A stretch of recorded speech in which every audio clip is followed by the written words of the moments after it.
Wait a minute. Hear this. Birdy num num. Birdy num num. Birdy num num. What's up, guys, and welcome back to another episode of the Birdy Num Num podcast. I'm having a good week. I am hoping that you are also having a good week. I am very excited this week. As you guys know, every other week we have a guest on the podcast. And wow, I have been chasing this guest down for quite some time on the Facebook Messenger, which I don't know if people still check that, but I have been after him because I have been a patron of his here in Bangalore for many, many years. Ladies and gentlemen, please help me welcome, if you have been in Bangalore, you have drank his alcohol, as awkward as that sounds, please help me welcome Sibi, everybody. Sibi, how do I pronounce your last name? Venkataraju. Venkatarajan. And all the listeners like, Sanjay, you dumb NRI piece of shit. How did you not know that? If you can pronounce your last name, you should be able to pronounce mine. Yeah, but nobody knows where my last name is from, dude. Manik Tala is a mystery. And, you know, I have a lot more experience with my last name. But yes, if you can pronounce Manik Tala, you can pronounce Venkatarajan. Well done. Well done. Well done. Sibi, welcome to the show. Thank you. Finally, we made this date happen. Finally, we made I this. know. It's harder to get a podcast with him than it is to get a table at his venues. Yeah. So Yeah. for those of you who don't know, and he did not like my joke, but for those of you who do not know Sibi, Sibi is one of the founders, partners, owners of many places here in Bangalore, but probably the most notable would be Toit Brewery. Yes. Yes. Yes. Is it microbrewery or just brewery? A brewpub specifically. Brewpub. What is what's the difference here? You brew and you serve on premises. That's a brew pub. Yeah. Then So generally, a microbrewery is you brew. You could sell on premises. You could distribute to other people. You could bottle. You could do different things. Okay. But a brew pub is specifically just making and selling right there. Okay, brew pub is basically what we're used to in kind of, the restaurant and F&B space. Yeah, all of Bangalore is brew pubs, essentially. All of Bangalore is brew pubs. And then microbrewery is like what you see in Colorado. Some people right outside the suburbs make like a small brewery where they kind of bottle and sell to the local hipster markets or whatever. Absolutely. And then brewery is like Budweiser and Kingfisher and all that in like some factory in the outskirts of town. Yeah. Making really bad beer. Making really bad beer. So let's get straight to it, man. It's so funny, or not funny, but it's ironic that I have you on this podcast now because I've been chasing you down for about 3 months, but I've also quit alcohol 2 months ago.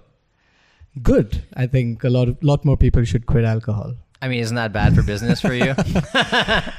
You just heard Bangalore's #1 brewery. No, why so? You think? I mean, I drink less. I try to stay away from alcohol at least a couple of months a year.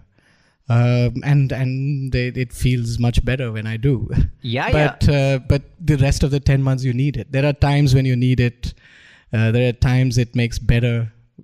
People seem better when you've had alcohol. Yes. I'm sure this podcast would be better if there was some alcohol right in front of me here. If there was a nice ice cold glass of Toit, and by the way, this is not a sponsor. I've been chasing him. He's not asking me to come on here. But if their beer is very good, and I agree with you because alcohol. The joke is, for example, in stand-up comedy, when I have a terrible show, I need a drink, and when I have a great show, I need a drink. And same thing with anybody's life. If you had a bad day at work, get me a beer. If you had a good day at work, get me a beer. Absolutely. Have you ever felt like having a beer before you've gone up? Have I? Yes, and I've done that many times. Have you been better? Has it worked out better? Ironically, no. Well, if I'm very comfortable, like if I'm around people and crowds that I've been around before, I'm a lot looser. But if it's a big show for 1,000 people and it's like 1,000 finance guys, I don't know if they'll like me. If they don't even know who I am. I'm just here because they hired me. Then I get nervous. We can make it a thing. So we can sponsor the beer that you have before you go on a show. Yeah, Every show before you go, you have a Toit beer. Bottle of Toit, and then you... So are you guys bottling now? Are you bottling your own beers? No, we're working on it. Hopefully. So you'll give me one of those next 12 to 18 months, we'll have our beers in bottles or cans. Okay, so let's cut straight to that before this little getting to know each other phase. You, from the background, could you kind of give us... your sort of professional history in the last 8 to 10 years. I know you were also in corporate in Singapore, yes? Yes. Yeah, so kind of take us through the last, 8 to 10 years of what Sibi has been up to, the journey behind the tap, if you will. So you say 8 to 10 years. Exactly 10 years ago, 10 years and 4 months, I made the move back to Bangalore from Singapore. Okay. And you were a Tamilian guy in Singapore. Tamilian guy in Singapore. Original. Yeah. Not new. Okay, go on. Yeah.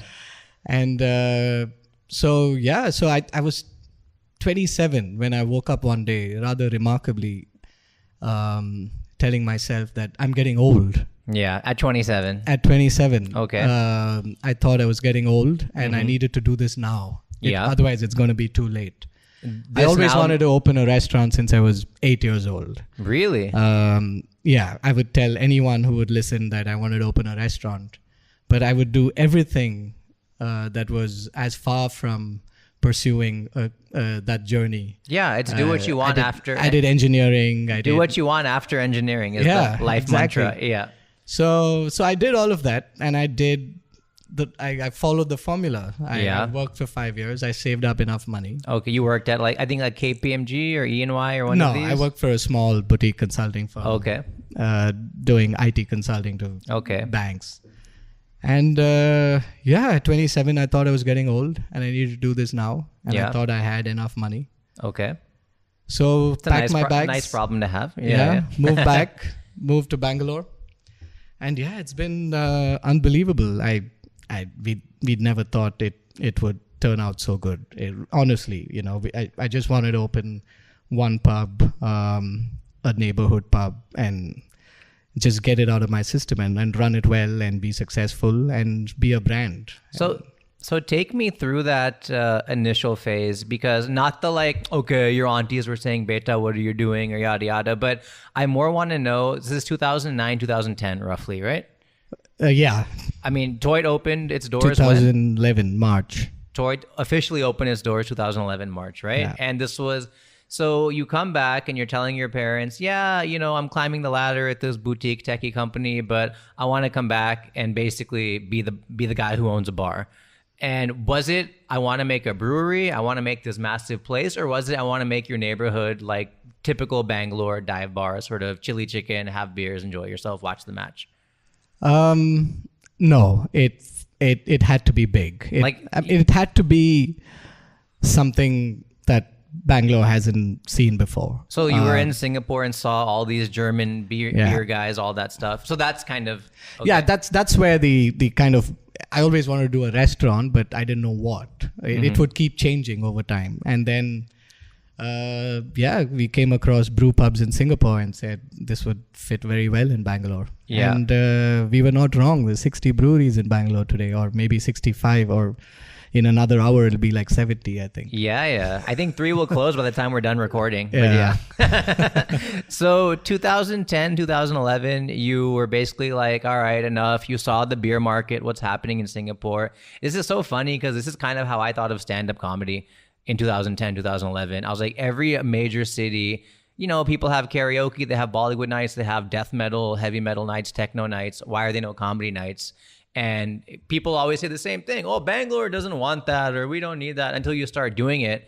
And if you build it, they come. And now what I'm fascinated by for you specifically is you guys have lasted so long in a place like Nagar, which is a neighborhood here in Bangalore for the listeners not from India or not from Bangalore, that literally bars and restaurants start and open and shut every day. It seems. Yeah. What's the secret sauce to surviving in this industry where turnover is so high and failure is so high? There's a general assumption that restaurants and bars will not last long. Mm-hmm. Because the data will show that they don't. Worldwide, Bangalore specific? Worldwide. Okay. Right. And fundamentally, it's business. It's if you can do most things better than most people, you'll continue to do well. Okay. Just like any other business. Sure. But restaurants is one of the things that restaurants attract, new restaurants attract, is they attract people with the offering of something new. It may not be a great product, it may not be something of value, but it's just something new, and that's where you see them. Once that newness is gone, what happens? Okay. So, which is why you see a lot of restaurants open and shut quickly. As I said, it's coming back to, I think the reason why we continue to do well is because we do most things better than most people. But the crazy thing here is, I want to ask you a difficult question, and before I do, if you could just put that on the top of your thing, the wind guard. I forgot to give you that. Yeah. Sorry. Now you're breathing. Now you'll have that sexy Howard Stern voice, like hello. Yes. Okay. All right. Okay. So, for example, I draw a lot of analogies to what you guys are doing to kind of the comedy world, specifically meaning a lot of us, when we started, were first in comedy, right? We were the first ones to do comedy shows for 10 people, 100 people, do a big show. Veerdas planned something. We were all part of it. Russell Peters came. We got to sell tickets and do that sort of stuff. So we were like the first movers. And then we became known for that. Our videos ended up doing well because they were the only ones out there. I look at the comedy scene now and I'm like, if I had to start here now, I don't think I would have the profile that I have at this point. One question for the hot seat. Do you think if Toit started today with all the other breweries, and maybe you guys are responsible for having the 60 breweries in the ecosystem, but if you had to get started in today, do you think you'd have the same success? I think we'd do well. We may not have, maybe, we would have found it harder to be the brand we are today. Because you have that reputation. I think our goal was to really be something like a Cochise or an MTR and be an integral part of the city. Yeah, that was the dream. We're a long way from it, but we've taken the right steps. And for something like that to happen, it's not just hard work and clever business strategy. You have to be at the right place at the right time. Mm-hmm. And that is a bit of luck. You've not planned it. You cannot plan it. You just do it, and you just happen to be at the right place at the right time. Yeah. And today, I don't know if it may still happen. We might there are 60 microbreweries, but how many of them make great beer? Sure. So it's you can still come in today, make good beer and stand out.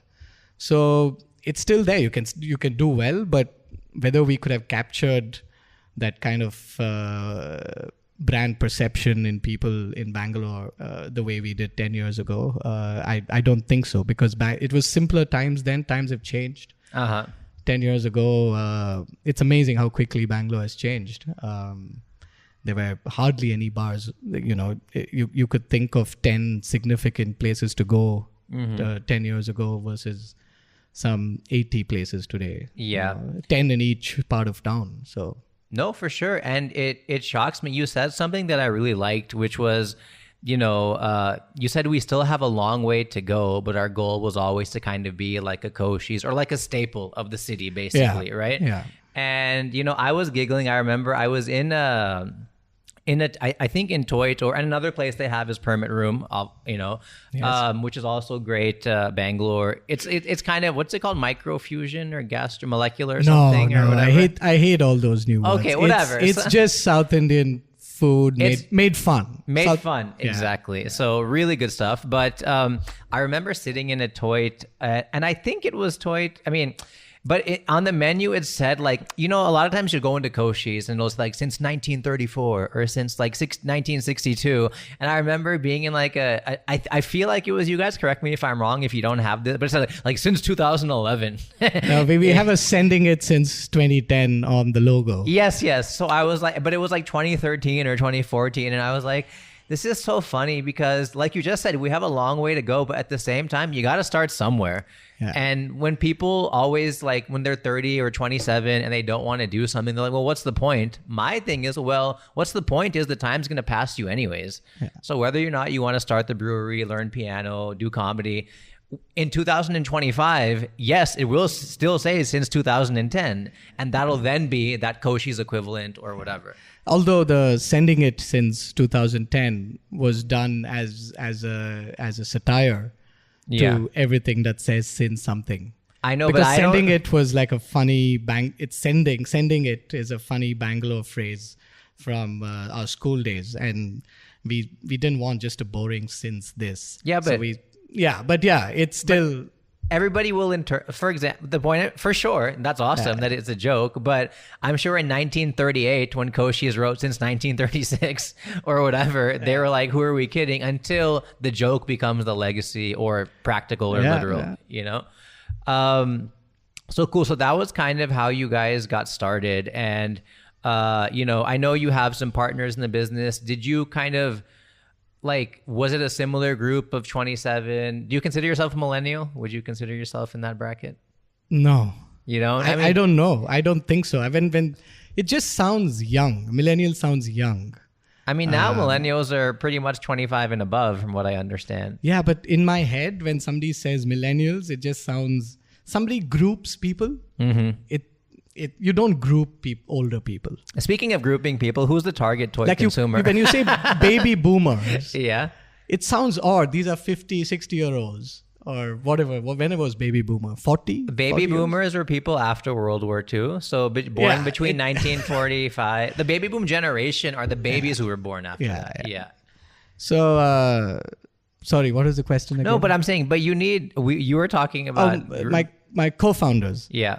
Two of them. We went, three of us. We went to school together in Bangalore. Okay. So we know each other from the school. But weren't they also at different stations in life where one might have just got his MBA, one might be in a stable job, one might be unemployed? Like, how did you all rile up? You said right place, right time, but how about right people, right time? How did that happen? So amazingly, one of my co-founders, we became partners when I was talking about a random restaurant idea when I was in school. Oh, just sitting next to each other in math class. I said, I want to do this. He's like, I want to be let's do this together. Like, yeah, let's do this together. Cool. I'll see you in 10 years after engineering. Yeah. We don't know when this is going to happen, but let's keep talking. And my other co-founder, Arun, he came to do his MBA in Singapore, and we shared an apartment together. Okay. And I kept talking. So as I said, I kept talking to whoever would listen. And I guess the idea was brewing, get it? And that's where it was brewing forever. Yeah. And that's where Arun and I started talking about it. And Arun moved back to India much earlier. Mukesh was always in Bangalore. And it was, I think it needed my little fear of getting old to kind of pull the trigger. But it was easy. I mean, you guys had kind of brewing this idea forever. So when it came time to ironically roll up your sleeves and do it, they were more than happy to drop everything and be a part of it. Oh, yeah. I mean, Mukesh was already kind of in the restaurant business. He had a cafe and he had some ice cream parlors. So for him, it was just another part of what he was doing. And for Arun, he was ready to quit and get out of the corporate life. So I love it. It's so the Indian way. And I'm also guilty of this because I was doing well at Accenture, making good money and stuff. But I was just like, I'm 27 and I'm not happy. I was very happy. Yeah. I just had this fear that I was not going to be able to do this at all. So was the fear of missing out on the F&B and the microbrewery boom in India, or was the fear of not following something that's going to be irking you for the rest of your life, or was the fear just not giving it a go? Or no, it was just I thought that this will always just be one of those things I've always talked about and never do it. Okay. And it sometimes it's timing. I think at 27, ironically, I was doing very well at my job. And it was going great. And Singapore is such a nice place to live. Yeah. We'll talk about it another time. Yeah. But so I think my confidence levels were sky high. Mm-hmm. And I think that was critical to making that move. Mm-hmm. Not because I was unhappy or anything. I was actually, ironically, very happy. And I think it was fundamentally, I was just so confident. I just felt I could do anything. Yeah. And, it could have been very different. A couple of years later, the economy is not doing great, not great projects. I could still have a job, but doesn't quite feel the same. But yeah, it's it that's why I think a lot of things are just timing, and you grab that moment. I just said I'm going to quit in 6 months. And, you just do it, because confidence in life is not permanent. It ebbs and flows. And it feeds off of earlier wins and successes. And if people always say you should learn from failure, for sure, but success is the best motivator to keep going. And there's two things that I want to follow up with. Number one, and I guess I can combine these questions. So obviously there's the quintessential, okay, I'm going to quit my job and open up a restaurant or a bar or my own business. But what is fascinating for you guys is you didn't even know technically, is this a business? Because just as easily couldn't India have said, this microbrewery thing, we don't get it. So forget the logistical part of actually selling the beer, making the beer, having a restaurant, tables, construction, but just being able to ship. Where those things come from, those big tanks, they come from overseas somewhere? Or? So we bought used equipment from Germany. I was going to say Germany. So yeah, if no one has ever done this, isn't there, forget all the typical bureaucracy, if there's no form to import a beer making machine, like how did you kind of make your own industry per se, dealing with the slow movement of bureaucracy and stuff like that? So one of the things that kind of triggered the move was Haryana was the first state to really open up to microbreweries. Okay, so there were officially. Yeah. No, there was an announcement and that some breweries were going to open. And I think that was a trigger. So that little news item said, okay, this could happen in India. There's a precedence, and it would just mean going to Karnataka and doing the same thing. So do you have to lobby? Because if you're walking into I don't know if it's the excise department or whatever department it is, and you're like, we want to import beer, and if there's no form for that, like already, does he say, okay, make me a form, or like how does that? Yeah, no, you'd be surprised that things take time, but laws can change and new laws can be framed. It takes time. So yeah, we walked into the excise office. It was coincidental that somebody else had already walked in a few months before and asked for the same thing. So they had already kind of started working on it, or exploring it. Yeah. So yeah, it was just constant follow up and just checking. And then it took 2 years from the first day I walked in the excise office till when the law became official to allow microbreweries. It took 2 years. So basically 07 to 09, more or less. 09 to 11. To 11 till your door. Yeah. And while this is happening, you are throwing in tons of money, building the venue, remodeling it, getting Toit ready physically, but you have no idea, will you be able, I mean, when I say no idea, is it like 50-50 or is it like 90% it's going to happen, but it's just going to take time? No, it was 95%. It was 100% it was going to happen, but we just didn't know when. Yeah, okay. Because they had already come out with a draft a year before, and it was just in the works. Okay, got it. And ironically, we opened 5th March. I think 28th February is when it became official. Yeah. But we were already set up to open a pub because we couldn't install. They wouldn't allow us to install equipment until it became official. That was a fully official thing. So we couldn't do any of that. So we built a bar where we planned the brewery. I remember I was there, I think, for one of your guys' openings a long time ago. It was a great bar. We were sad to see it go. But all of us were just staring at those tanks like, where's the freaking like brood? Yeah. And then a month later or 2 months later. Then it took long because we had to essentially put the brewery into a running business. So we didn't close even a single day. Yeah. So we had to do things overnight. We had to slowly move things in. So it took 6 months. It should have been 2 months. It took us 6 months to get everything installed and going because it was a running restaurant. We couldn't lose business. So on that, because I feel there's a lot of people, myself included, when it comes time to like alcohol permits, liquor licenses, that sort of stuff, a lot of people, especially in corporates, buying land, all that sort of stuff, they're so used to having it be done through some mystery man or some mystery company or agency that they feel like this whole bureaucracy is like a giant black hole and they don't even want to touch it. So they just resist on doing whatever they want to do.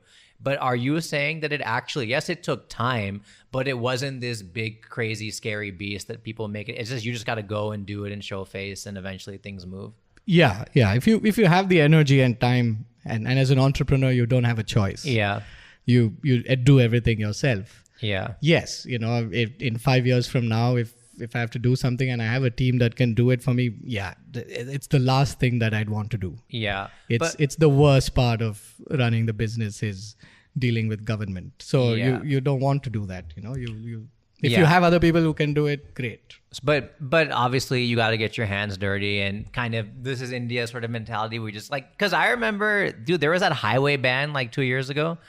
Oh my God. And I think you guys like got away on the hair of your chinny chin chin or whatever. Yeah, that's what planning does. Yeah. You have to plan for every eventuality. So we built it 10 meters, 510 meters away from the highway. But did you guys have a feeling that might come? I was joking. You just got lucky. Yeah. It was just unbelievable luck. Was somebody out there with like a piece of tape, like from the highway? Yeah. For the backstory, basically in India, for a lot of listeners, I know we have some in America, there was a rule that literally almost happened, it seemed overnight, where any bar on a major highway can't be there. Right? 500 meters from any highway. And now imagine the biggest, largest, for America, Yard House, BJ's Brewery, but basically $1 million, $10 million businesses are literally being told to be shut overnight because they're too close to a major roadway, which again is the point of most businesses, to be where the action is, right? No, the unfortunate part was in India, a lot of the highways run in the middle of the city. And these are not really highways. They're more just kind of big roads. Yeah. They used to be highways. And it's not a connection between two cities anymore. People go outside the city now. But somehow on paper, it hasn't changed. It's classic bureaucracy. But our other outlet, Permit Room, we couldn't serve alcohol for 2 months. Really? Yeah. I never went, so I don't know. Because Brigade Road is technically a highway, although it's a parking lot most of the time. It's a parking lot and it goes in one direction. Yeah. Really? So you guys took a massive hit, but whatever, that's what happens, right? Yeah. Yeah, it would have been worse if it was Toit and not Permit Room. Yeah. So you count your blessings and But a lot of good people, or whoever, a lot of people across the country would have basically gone bankrupt overnight on a lot of these things, right? Random bars in Delhi or Bombay or whatever. Yeah. A lot of cities, but 5-star hotels got affected and couldn't serve alcohol. It was disaster for business, and the right decision was made eventually. Sensible decision, however it was made, it was made. And what was that? That basically certain zones can be exempt from being classified as highways? It doesn't affect urban bodies. So cities. Understood. Or even towns, any dwelling with more than 20,000 people, it doesn't count. Understood. So few more questions. I remember when I walked in, and I always find this fascinating and now there's a lot more breweries in town. There's that Brewski and there's all these big ones, and they just keep getting bigger and bigger and bigger. And I was at one of those, like that Sarjapur one, and I was like, why are they building this thing so big? And then before I know it, it's full. I'm like, first I'm thinking, who the hell would come here? And then I look and it's jam-packed with like 3,000 people. So how does I know there's a term called catchment or something, but like how does, when you guys built it, it was what, 10,000 square feet initially? Because you needed to be 10,000 square feet to be a brewery. But there was no brewery at that time. So how did that? When the brewery laws came out, we had seen the draft laws, which is why we took the space. We were first-time entrepreneurs. We just couldn't fathom how we were going to fill up 10,000 square feet. Yeah, we were but the law said it's got to be 10,000 square feet. Okay, the law that was invented while you guys are the draft, which came out a year ago. Mm-hmm. Fortunately, it came out a year ago, so we knew some guidelines. So we said, okay, we need to look for a bigger space. Mm-hmm. And I think they put the 10,000 square feet so it wouldn't, kind of grow like this. But clearly, it didn't work. 70 microbreweries and Yeah. And it's not stopped anyone from opening. So like, wow, we are alcoholics here. Yeah. So now it's 20,000, 30,000, 40,000. It's insane.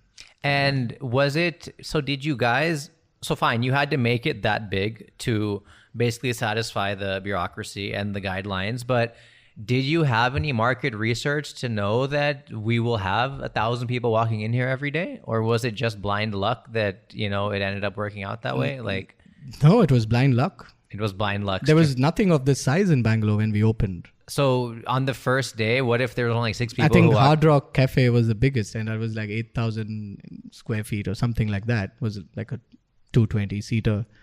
And we opened a 270-seater, and we've never done this before. Dude, but that's risky as hell to sink so much money into a huge building, not knowing that, okay, there's a giant office park next door, or there's something that's going to at least give us 100 people every day. No, so we were obsessed with opening it in Indira Nagar. Mm-hmm. And at a time when there were maybe 4 or 5 restaurants and bars in Indira Nagar, right? There are a few old timers like B Flat, Take 5. And a couple of others. Indira Nagar is the Bandra of Bangalore, I like to say, or the Santa Monica to LA in California. But go on. Yeah. It's the cool hangout area. Bandra of Bangalore, okay. Bandra. Okay, he's a sorry, Bandra is the Indira Nagar of Bombay. Yeah. So we went to school around Indira Nagar, not far from Indira Nagar. So it was like a backyard. And when we were in school, it was the entire 100 feet road were homes.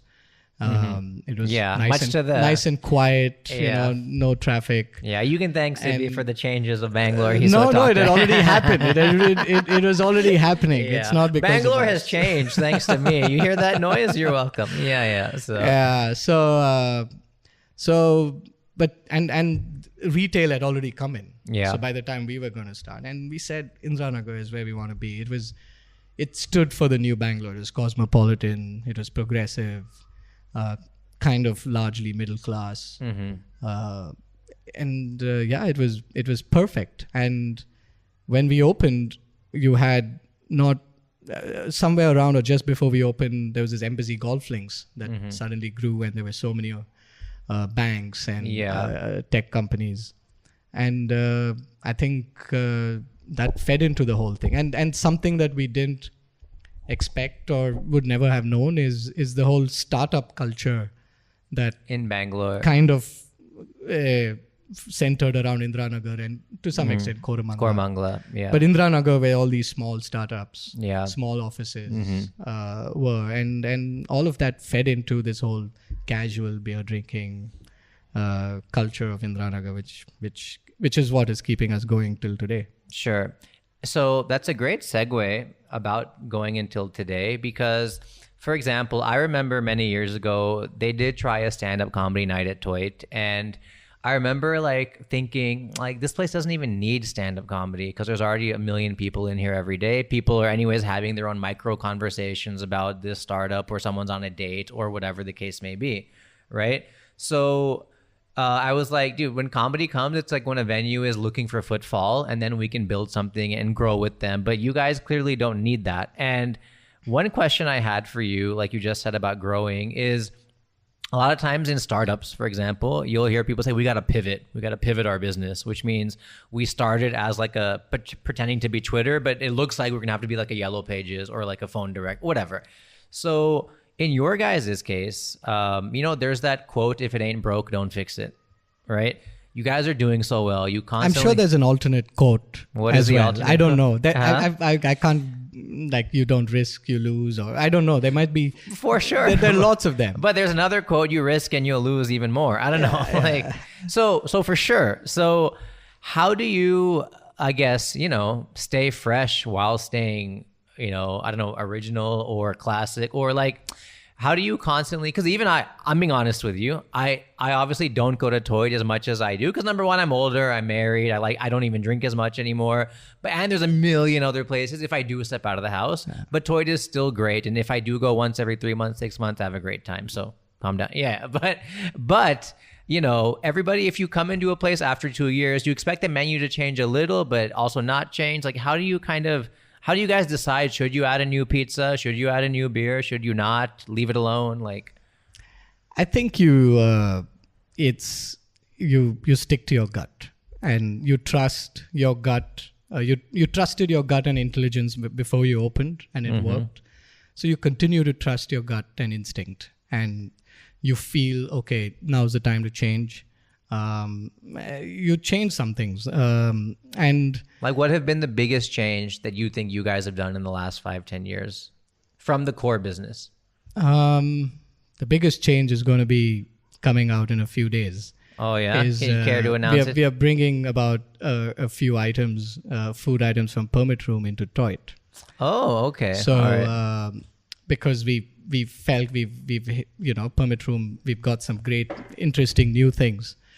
Sure. Why not bring it to Toit? Why not bring it to more people, and a lot of people at Toit want to have some interesting food with the beers. And we said, why experiment more? We've already done something that's worked. So let's bring that in. Okay, so you guys have done that. But I'm saying, like, okay, so that sure might be a big decision for you guys to add a couple of items to the menu or cross-pollinate these menus. But for example, the decision to expand now, you guys have, and I'm sure Toit is doing very well. I'm sure you guys are financially in a good place, yet you continue to expand into Pune, into Bombay, whatever. Where is that decision out of we want to build something bigger than ourselves? Is it that we're bored? Is it that we need to expand for the business to survive? Is it like, because it seems like you guys are fine. So yeah, I think it's the fear of getting bored. Fear of getting bored. You want to keep challenging yourself. You want to do something in life. It's yes, money will come if you do things and you do things well, but it's never the driving factor. It's you want to challenge yourself, and that's why we went to other cities. We didn't want to open another one in Bangalore because we felt, okay, we've done this. But isn't there so much room in Bangalore to have 4 or 5 Toits? Business-wise, yes. But as a challenge, as the excitement of doing something new, something challenging, it's better to go to a new city. I had never lived in Bombay or Pune until we started there. So, and understanding the challenges of building your brand in a city that's not home. And I think, that's more fun. Yeah, business-wise, it would have made complete sense to open 5-6 more in Bangalore, especially if you see the way it is today. We got like 50 listeners. Like, dude, I'll franchise it. Come on. Okay. Yeah. So, so that's what's that's what is the driving factor behind expansion. And now we've basically said we're not going to do any more for a couple of years until we get our hands figured out, bottled beer and things going. So it's really about doing. We're not working with a large plan to build a valuation or any of those pressures that I have to open 10 in the next 3 years. We are growing within our means, and we'll continue to. So, and while we are still able to have fun, while we're still able to enjoy the whole process. And are you still having fun? Yeah, I mean, there are obviously challenging. When you expand, it brings in new challenges, and sometimes you end up taking a little extra risk, and it can be stressful, but when it clicks, it's fine. So that's the thing. So you could be safe saying, okay, you've had one successful place. Let's sit on this. We'll never know failure. Or let's just Control C, Control V this in Kormangala, in whatever. Yeah. Or even that could fail. And the thing is, when you've had something that's done so well, almost anything you do is a failure. Yeah. Right? For sure. And in relative terms, it's like that second child after the overachieving first child. I mean, I don't want to make a comparison to humans, but yes, I agree. When you hit a home run on your first go, then like we joke in comedy that you're not a comedian until you start bombing on stage. Yeah. As in, you might have had a great 3-4 shows. Sure, you're a natural, you're confident, but once you're eating it regularly for 6 people who are strangers, then you're a comedian. Yeah. Yeah. So it's the same thing. So you could be safe and say, okay, I'm not going to do anything. But we took that plunge, and yes, Bombay is a different beast and it brings different challenges. It's not anywhere close to being as successful as the Bangalore one. Pune is doing great. It's got all the looks of doing very well. So so there's a hit and miss, and you learn from it, and it's a great journey. Okay, so final 2 questions I want to ask you, because I'm having are you okay on time? You're okay? Yeah. So I don't even know what the time is. No, that's fine. We'll wrap it up in about 10, 15 minutes. So hope you guys are having fun. Rate, review this podcast. So we had talked about, okay, if it ain't broke, don't fix it. I understand that. Last 2 questions. Number 1 about, for example, in social media, I did a podcast yesterday with another guy, Rupin, who's also ex-corporate, whatever. And we were talking about how, he was asking me about social media, and I create a lot of content on social media, but I don't consume a lot. And the analogy I give is like a drug dealer who is selling a lot of cocaine, but he knows a product is not good for you in large doses, but he, use it responsibly, and he's got a business to run.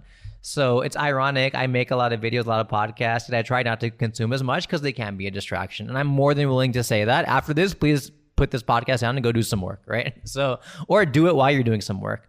In your case, being in the business of, I'm sure you see a lot of customers, maybe not a lot, but I'm sure you do see the guy who's in there every day at 12, knocking back 6 beers, like, what are you doing, man? Go do some work. Or I'm sure you see people like being in the business where you yourself said you don't drink as much, yet you sell a lot, right? So, obviously, I think we all can agree the alcohol business is not all fun and games. You got to actually be damn responsible and damn serious to succeed. But what's kind of, from your side of the bar or the aisle, what's your advice to the typical bar goer? Anybody, I feel a lot of people drink a lot and they think they want to start a bar. What's one thing you wish you could say to the average consumer? And I've wasted a lot of my time drinking and being in bars. Like, just some bit of gyan you would give from your side to the consumer. To the consumer, yeah. I want to say to the consumer, yeah.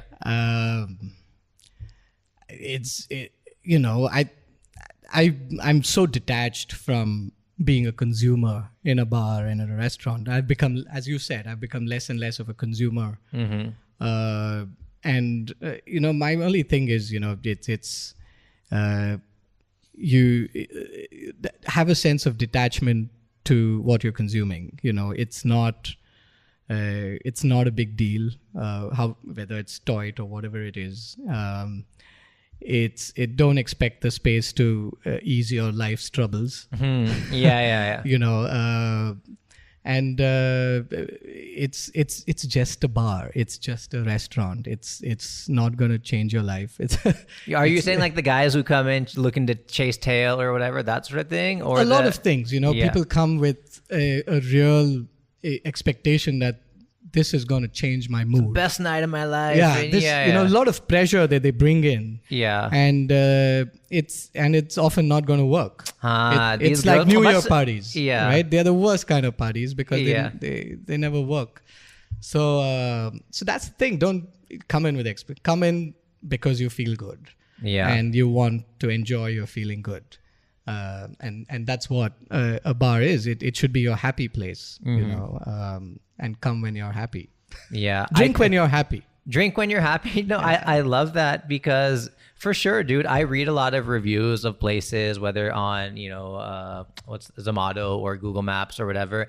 And people are always like complaining about the wrong things sometimes, I feel, and you'll see these people, for example, at any bar, any microbrewery, they kind of come in on a Saturday night, they just look around like the place deserves to do something for them. And like, I don't know if it's the music or some good looking guy's got to approach this person or like whatever it is, but it's just like, enjoy yourself, look like you're happy to be there. We're going to give you food or alcohol or good music, but the rest is up to you, on how you want to take that. Yeah, exactly. And people have this constant complaint about, the crowd. I didn't like the crowd there, or, the crowd was weird. I'm like, this is the country. Yeah. This is what you have. Yeah. You are part of this. Yeah. There's this constant, like, there are too many men here. our country has too many men. Yeah. Also, you're a man. yeah, you're a man. Yeah. So I think people should, just go to a bar with your friends or by yourself. You're going to, just drink, eat, have fun, go out. Don't expect too much from too many things because you're most often going to be disappointed. No, for sure. Yeah. Dude, when I was 21 to 25, I would go with 6 of my guy friends to every bar every Friday thinking we're going to meet our soulmates or we're just going to get shit-faced and have a good time. But ultimately, the best times were the nights where we didn't expect anything and we just had a good conversation. And maybe somebody flirted with somebody or maybe whatever. But the times where you go there thinking we got to go to Toit on Saturday or we got to go to UB City on Friday night and that's going to be the reason. No, generally that's never the case. And it's when you make plans outside of that and then you meet at the bars or the restaurants that you have a good time, right? And that's what we wanted Toit to be. We are not promising you much.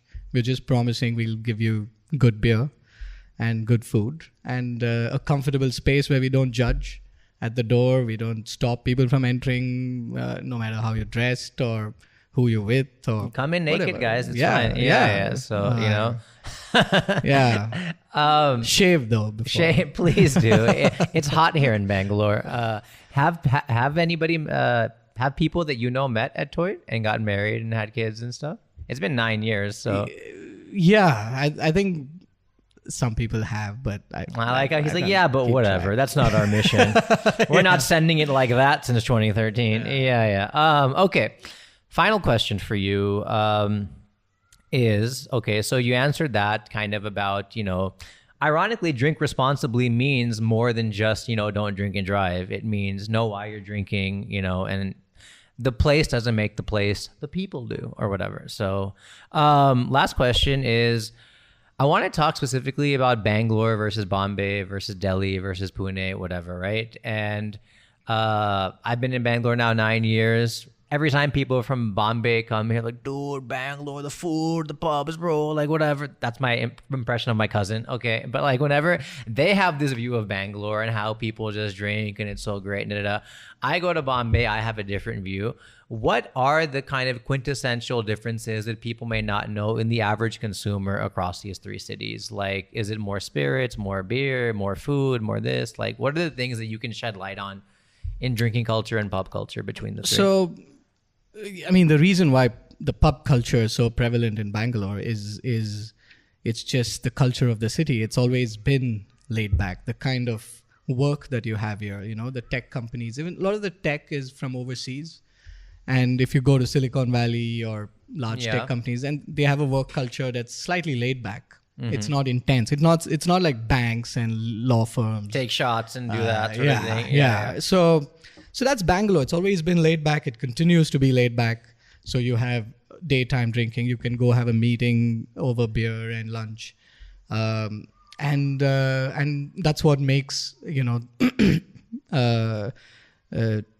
being in business in Bangalore as a pub so good, which is different from Bombay.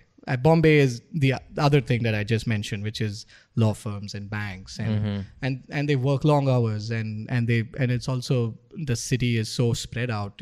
They live far away and they don't have much time to sit and have laid back drinking. So it's everything packed into a few hours, few times a day, a few times a week.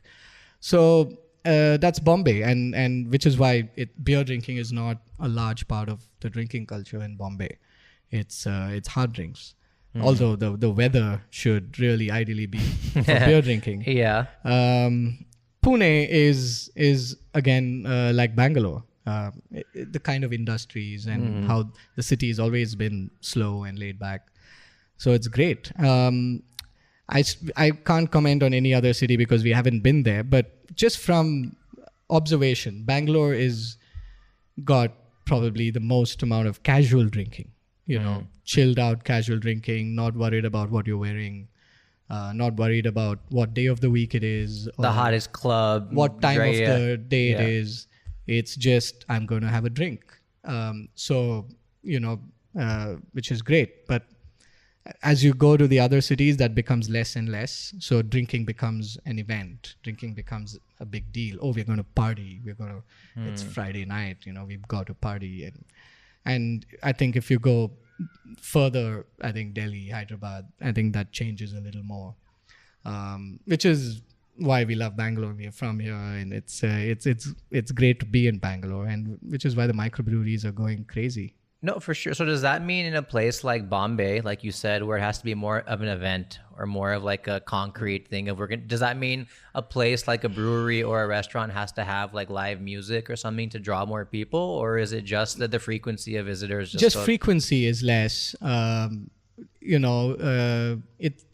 they go, it's got to be a hard night out, like a Friday night or a Saturday night. Okay. So there's not much day drinking, let me go Sunday afternoon, have a few beers.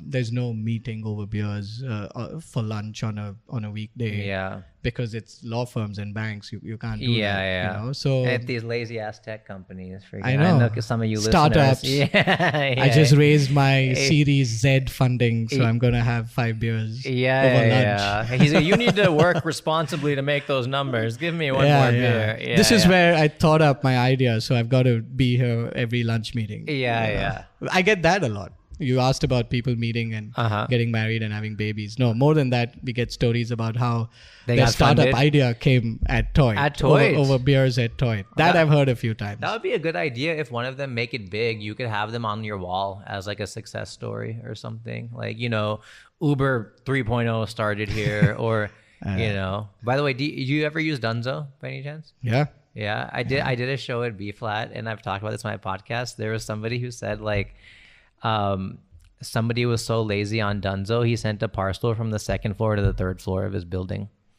And this is the Bangalore culture, basically, I feel. Yeah. No, but Dunzo is great. I mean, the best, the most interesting use of Dunzo that I saw in my work was I was at the front desk one day and... At Toit? Okay. And we are not on Swiggy or any of those. Yeah. So I assumed there's a guy who said Dunzo. He came to pick up a parcel. Yeah. And then he was very confused. He's like, no, sir, no parcel. I'm like, okay, what is it? Then he said, I don't know, sir. You speak to give a reservation. Speak to the customer. And the customer is like, just put our name on the wait list. We are on our way. And I just didn't want to waste time. And he Dunzoed somebody to make a reservation for him because you guys don't take phone reservations. To put him on the wait list. It was evening. Yeah. So he was hoping that his name would come through in 20 minutes by the time he arrives. Oh my goodness. He was saving 30 minutes of waiting. Yeah. So it was clever. That's so funny. Only thing the Dunzo guy was confused. There was no receipt to his task. To show they have they have to show a receipt that their task is complete. So he took a picture of the iPad of the reservation. So he was very confused. Give me a receipt. I was like, there's no receipt. Yeah. Then I was like, okay, here I took take a picture of that. Yeah. That's so funny. Well, that's the culture, man. And I guess that's why I love Bangalore for that reason. Because yes, people might be drinking during the day, but ultimately they're still somewhat working, right? So things are getting done. Oh yeah. It's vibrant and there's a buzz to this city and there's still the old city. You go Lal Bagh and Jayanagar and it's got this old world charm with trees and gardens and then there's this bustling new side of the city. So final question to take us home, even though I said that was the final question. I'm very curious. We talked about this briefly about so many start and shut overnight, but are you able to walk into the latest and greatest pub or restaurant or microbrewery and within like a minute be like, yeah, it's not going to last? Or vice versa? Do you have that does Sibi have this sixth sense of success? Yeah. I can tell when something is pretty much going to fail. Yeah. I can't tell that something's going to succeed. But something are those mutually exclusive? Aren't those mutually exclusive? I mean, I can say this is going to be gone in a year, and okay. But otherwise I wouldn't comment. Otherwise I'm like, I don't know how this is going to. It may do average business. It may just survive for like few years. But elaborate on that then. Like, what are those defining characteristics? There's nothing. Feel free to give names. Yeah. I mean, I'm joking. Don't give names. I think basic attention to detail. things on the menu, things, different places attend spelling mistakes, or if there's so much detail in this business that as somebody running it, if you do not have attention to detail, you're going to start losing out over time. Things are going to start slipping. A spelling mistake on the menu can define if $5 million business is going to fail, you're saying? Sometimes. Because if they're messing up that, they're messing up a lot more. Yeah. If you don't have that pride to put up a perfect menu or a perfect product, because food is subjective, right? It's, you like, you put out food, I may like it, but it may work for some people. But the effort gone into the setting up of the restaurant, the little things in the toilets, how clean they can keep the toilets, or just, little things, that they can make their waiters do or don't do. Yeah. I think it's easy to tell. It's about the running. I'm not even judging by the food or the concept. That's what is hard to judge. You never know what works. But and that's for any business. If you can't run it well, then. So, okay. Can I ask you one more question? Okay. Yeah. He looks so excited about this final question. In a business that succeeds, we talked about if it ain't broke, don't fix it. And I don't mean to go back to this, but when your business is doing well, how much of it has to be proactive versus reactive? Example being, you guys are full every day. You have a great walk-in business. You don't take reservations. All that are great signs for a healthy business. Now, I'm sure you might be approached by a social media person saying, you got to be active and you got to put out funny things on your Instagram. And a lot of businesses do that because they want to stay visible for the consumer. Yet when you're not but if you don't need to, why do it? Why spend the money on that? But I see massive companies like Apple, for example, still investing insane amounts on advertising, even though I will be the first in line to buy whatever comes out, right? So do you guys do that, or do you only do that when times are tough, or do you feel that if you don't do it, you're going to fall from the No. I think our philosophy has always been limited marketing. We do all the social media in-house, whatever little we do. Because you don't need to, basically. We've not done PR. It's not just, we've gone to Bombay. It's presented different challenges, but Pune, but you stick to your philosophy and you be consistent with it. And I think the most successful people in the world is about picking your strategy that you're most comfortable with and sticking to your strategy through success or failure. Whether you're investing in stocks and you pick a strategy and you go through, you can't keep changing, and that doesn't work. So it's consistency in strategy.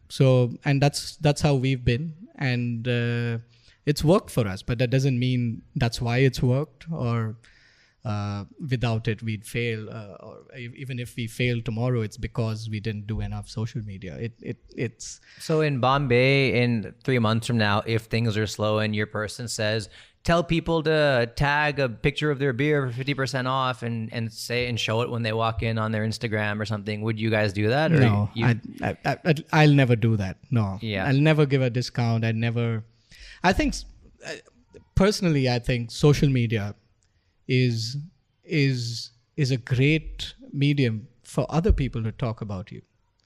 And if somebody and we have, as a restaurant, you have so much for people to talk about. People are walking in every day. They take pictures of dishes. They take pictures of the beer. They take pictures of the space, funny posters. Yeah. And there's enough for people to talk about. If potentially, if you're doing your job well, you're doing your job well, and it's better that they talk about it, and they have this social media, this medium for them to put it out there, and that's what I like to track. I'm least worried about or bothered about how many likes one of our images get. From your page, rather than people who just happily posted it themselves. Somebody's posted something about Toit, and I'm seeing what are people commenting, what are they saying. Like a funny urinal sign or whatever. Or something. Yeah. I'm more proud of that than constantly us trying to manufacture things to put up. Okay, If I understood correctly, if Bombay or Pune were hurting, rather than try to get an agency to be like, we need to get more tags or more posts or more likes, you would say, how can we improve or make the core business more quirky or more fun or something that it kind of organically pushes to people to do that? Yeah. I mean, Apple's always been doing well. Yeah. Purely by word of mouth. Yeah. You know? But they still spend, which is what's so fascinating. I mean, maybe it's just because they have to at that size. And they have also. Yeah. And at that size, I think it's sometimes you become so big and so successful, you that fear of losing. Like if you did have a hilarious, authentic, funny, you know, like a Swalpa, a Jasmati or Bangalore or Bombay joke in the bathroom, and people are taking a picture of it every time they go in and tagging you, and your agency said, that's hilarious, but you guys should also take a picture of it and post it because you will guarantee to get 10,000 likes. Is there something wrong with doing that? Yeah. Because Why? Yeah. I have 10,000 people walking in a month to the restaurant who are looking at it. And they're looking at it live, and that 10,000 is building because they take a picture of it and put it up. Permit Room gets a lot of such love on Instagram because of the posters, a lot of the funny posters, and it's great. You know, it's nicer when people are putting that up. You know, the number of people have asked us, can we buy these posters? And we said no. Yeah. No, take a photo of it and make a copy yourself. Yeah. So, okay, cool. That is great. And we have just hit an hour, as I knew we would. So any final parting words, Sibi?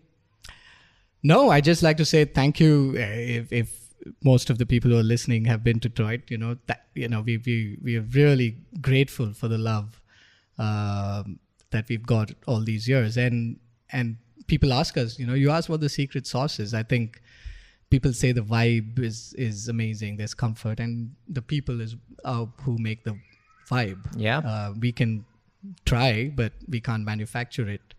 And it's the people in Bangalore have showed us great love, and that's what keeps us going. Thank you. I wish I could have asked you, how do you manufacture that vibe? Because that is another time for another episode of this podcast, because that is great. You're right. I think the crowd more than anything, or the people you attract and how you do that and how you keep them loyal, is a great lesson. And any questions, you guys, please do comment either in one of these YouTube clips or on Twitter. Are you on Twitter? No. You're not on Twitter? Toit is on Twitter. Toit is on Twitter. So just say Sibi sent it here. Yeah, Sibi sent me here since 2013 to tweet this. And I'm sure he will answer any questions you have. But yeah, thank you so much, bro. This was a lot of fun. Thank you, Sanjay. This was good. This is one of the first long interviews I've had. No, good, It's been man. a pleasure. We don't faff around on the Birdy Num Num podcast. We ask the difficult questions that Bangalore and the world want to know. Appreciate it. Guys, please do like, rate, review. Any other suggestions you have, let me know. I want to thank you one more time. Thanks, Sibi. And thank you. Say goodbye to the audience. Say goodbye for us. Goodbye, everyone. Thank you for listening. And we'll see you next week. Birdy num num. Birdy num num. A birdie num num.